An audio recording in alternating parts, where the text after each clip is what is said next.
Hello and welcome to Dee Yan Explains, hosted by me, Dee Yan. I often get into conversations with other Christians who seem to think that they can, or that there is, some way to prove God did this or that thing in the Bible, like the biblical global flood or the parting of the Red Sea, and in turn that would prove God too. Well, they're wrong. Let me explain why.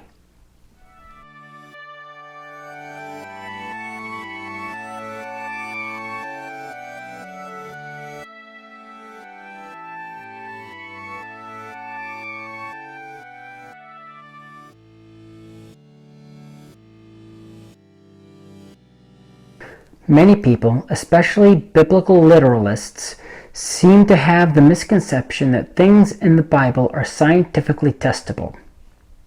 Well, they are, but they're not going to find much unless they're testing something of a historical nature and not something like Adam and Eve or Moses and the deluge. They are so convinced that the Bible is correct that they think you can just scientifically prove it somehow. Well, I'll let you in a little secret. It's not the Bible that's wrong, just their interpretation of it. I pointed out in my first video, link in the description, that faith and the scientific method are opposites. Really, if you haven't watched it, pause this video and watch it.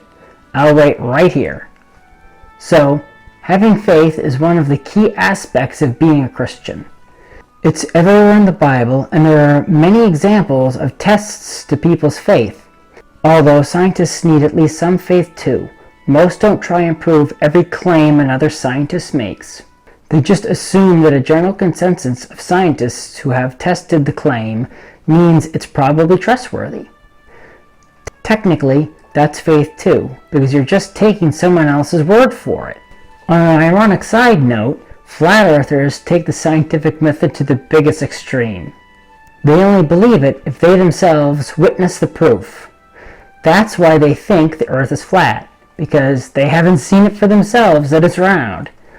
Back on topic, the question of the video really should be, faith is necessary, because that really is the issue. If you feel the need to prove the existence of God scientifically, or some other thing that God did, then that shows the lack of faith. So why is faith necessary? Why doesn't God just pop down here and work all kinds of miracles to set the world right? If we saw God down here on the ground, or were even just able to prove his existence scientifically, even the most die-hard atheists would convert. So why?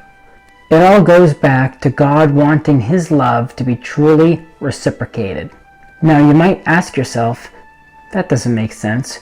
Wouldn't it be easier to love God if it were obvious he was here and we didn't need faith? Yes, it would be easier, and that's the problem.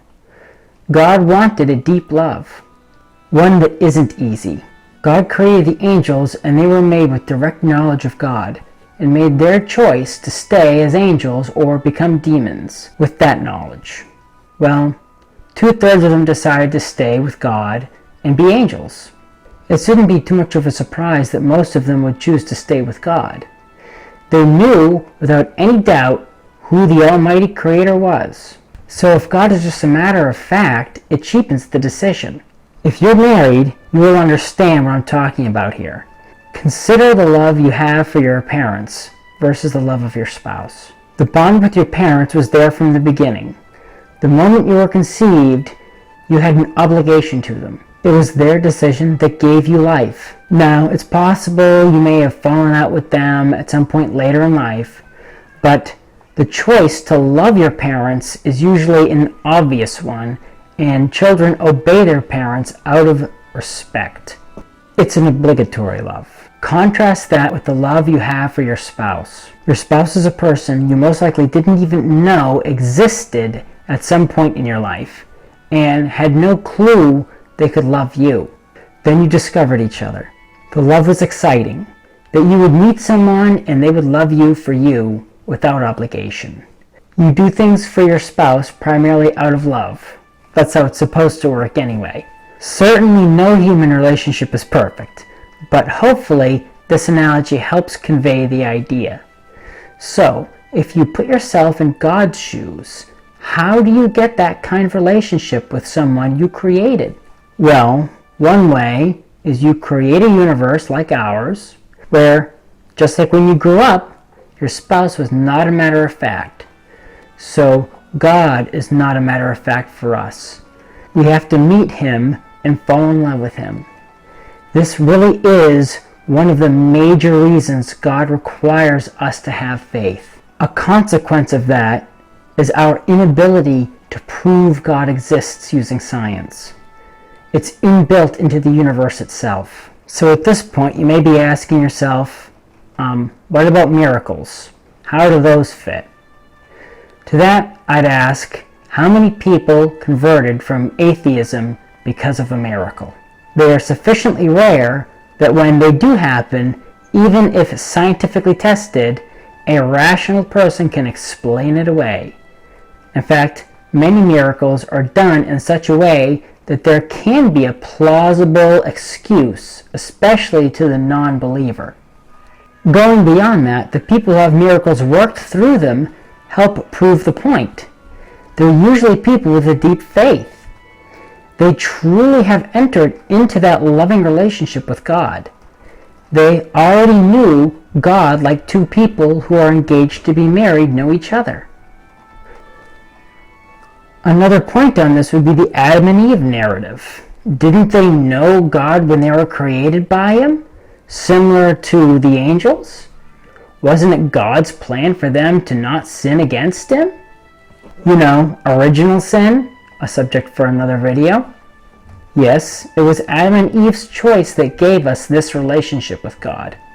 Remember, from Genesis 2:9, there are two trees in the Garden of Eden.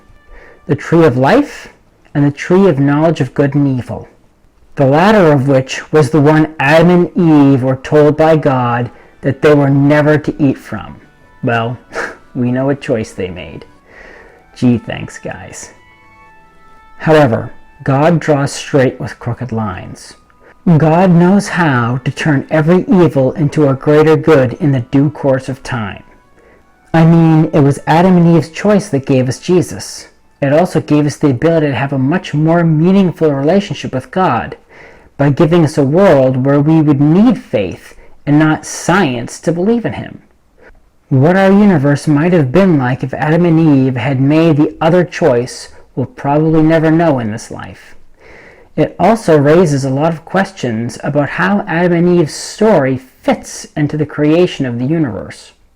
But that's a discussion I think will take a few videos to build up to. If you like this video, please press the like button, subscribe to my channel, and ding the bell to get notified when I post new videos. Also, please support me on Patreon, link in the description. The more people who support me, the more time I can dedicate to making videos like this one. So, until next time, have a great week.